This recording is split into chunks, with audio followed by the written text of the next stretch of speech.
बऱ्याच जणांची अळूवडी अख्खीच्या अख्खी राहत नाही, तिचे तुकडे पडतात किंवा तेलात टाकल्यानंतर सुटते. अळूवडी तेलकट होते. तर काही टिप्स आहे, शेवटपर्यंत नक्की पहा.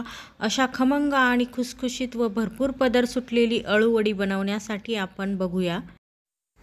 काही अळूच्या पानांनी घशात खाज आल्यासारखं होतं, म्हणून अळूची पाने घेताना काळ्या देठाची अळूची पाने घ्यायची आहे, म्हणजे त्या पानांनी घशात खाज आल्यासारखं होत नाही. आधी आपल्याला पानांची देठे काढून घ्यायची आहेत. पाने खूप मोठी असेल तर त्याच्या शिराही आपल्याला काढायच्या आहेत. पाने स्वच्छ पाण्याने धुवून घ्यायची आहेत आणि ती पोळपाटावर या पद्धतीने लाटून घ्यायची आहे. सर्व पाने मी इथे लाटून घेतली आहे. पीठ भिजवण्यासाठी आपल्याला मसाला तयार करायचा आहे. तर सर्वप्रथम आपण मिक्सरच्या भांड्यामध्ये 4 हिरव्या मिरच्या घेणार आहोत. त्यामध्येच मी आलं आणि थोडासा लसूण घेतला आहे. 2 चमचे आपण धने टाकून घेऊया.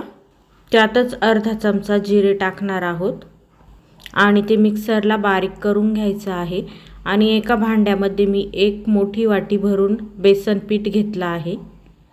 त्यातच आपण पाव वाटी तांदळाचं पीठ टाकणार आहोत. त्यामध्ये 1.5 चमचा पांढरे तीळ टाकून घ्यायचे आहे. पाव चमचा हळद टाकून घ्यायची. त्यामध्ये पाव चमचा लाल तिखट, चवीनुसार मीठ टाकून घ्यायचं आहे. थोडासा गूळ टाकून घ्यायचा आहे. आणि मी इथे चिंच भिजत ठेवली होती, तर त्याचा चिंचेचा कोळही काढून घेतला होता, तोही टाकून घ्यायचा आहे. थोडीशी कोथिंबीर, मिक्सरला आपण बारीक वाटण केलं होतं तर तेही टाकून घेऊया. मिक्सरच्या भांड्यामध्ये थोडं पाणी टाकून मी तेही टाकून घेते. आणि पिठामध्ये आपल्याला थोडं पाणी टाकून पीठ आपल्याला भिजवून घ्यायचं आहे. पाणी जास्तही टाकायचं नाही, थोडं पाणी टाकायचं आहे. पीठ आपल्याला जास्त सैलही नाही भिजवायचं आणि जास्त घट्टही नाही भिजवायचं. तर पानांना लावता येईल या पद्धतीने आपल्याला पीठ भिजवून घ्यायचं आहे. एकजीव होईपर्यंत आपल्याला व्यवस्थित फेटून घ्यायचं आहे. त्यामध्ये कुठल्याही प्रकारच्या गाठी राहता कामा नये. तर बघा, या पद्धतीने पीठ भिजवून घेतलं आहे. चाळणीमध्ये आपण वड्या वाफवणार आहोत, त्यामुळे चाळणीला व्यवस्थित तेल लावून घ्यायचं, जेणेकरून चाळणीला वड्या चिकटणार नाही. तर बघा, इथे पूर्ण तेल लावून घेतलं आहे आणि आता आपण वड्या लावणार आहोत. तर सर्वप्रथम एक पान घ्यायचं आणि या पद्धतीने त्याला व्यवस्थित पीठ लावून घ्यायचं आहे. पीठ लावताना पानाची बाजू पालथी ठेवायची आहे. त्याच पद्धतीने दुसरंही पान पालथं ठेवायचं आणि त्यालाही पीठ लावून घ्यायचं आहे. तर टोकाची बाजू वरती करायची आहे आणि व्यवस्थित चारही बाजूंनी त्यालाही पीठ लावून घ्यायचं. हीच प्रोसेस साधारण 4 ते 5 वेळेस करायची आहे. 4 किंवा 5 पानांच्या तुम्ही वड्या लावू शकतात. तर एकावर एक पान ठेवायचं. 4 पानांच्या वड्या मी सर्वसाधारण लावलेल्या आहे बघा. तर तुम्ही 5ही पानांच्या वड्या लावू शकतात. बनवायला अतिशय सोपे आहे. एकदा बनवल्यानंतर प्रॅक्टिसने बरोबर येतात.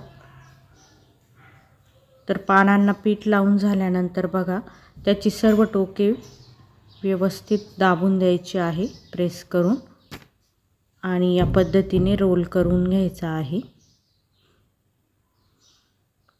रोल थोडा टाईट करायचा आहे.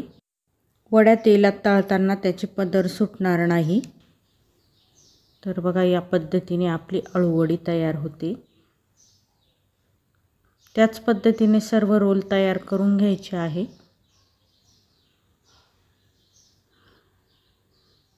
तर बघा, सर्वसाधारण इथे 4 ते 5 रोल झालेले आहे आणि ते आपण वाफवून घेणार आहोत.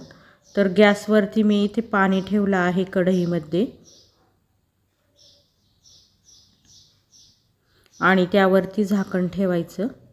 मीडियम गॅसवरती आपल्याला वड्या वाफवून घ्यायच्या आहे. चला, तर सर्वसाधारण 20 ते 25 मिनिटांनंतर उघडून बघूया. तर बघा, इथे वड्यांचा कलरही चेंज झाला आहे हात लावल्यानंतर थोड्याशा कडक लागतात आणि आपण थंड होऊ देणार आहोत, मगच वड्या कापणार आहोत। तर बघा इथे वड्या थंड झाल्यानंतर खूप छान कट होतात। तर या पद्धतीने सुरीच्या साहाय्याने आपण वड्या कट करून घेणार आहोत। वड्या थंड झाल्यानंतरच कट करायच्या, म्हणजे व्यवस्थित कट होतात।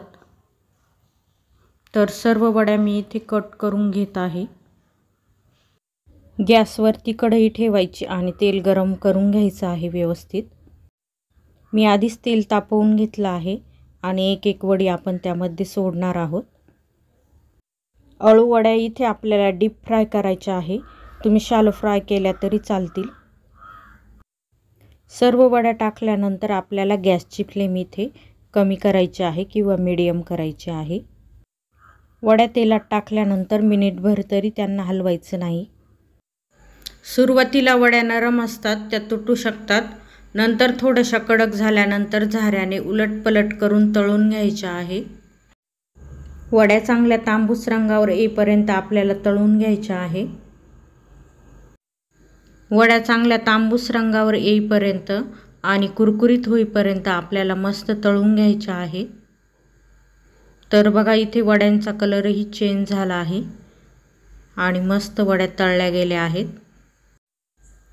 झाऱ्याच्या साहाय्याने तेल व्यवस्थित निथळून चाळणीमध्ये वड्या काढून घ्यायच्या आहे। तर तुम्ही बघू शकता इथे वड्या एकदम मस्त अशा तळल्या गेल्या आहे।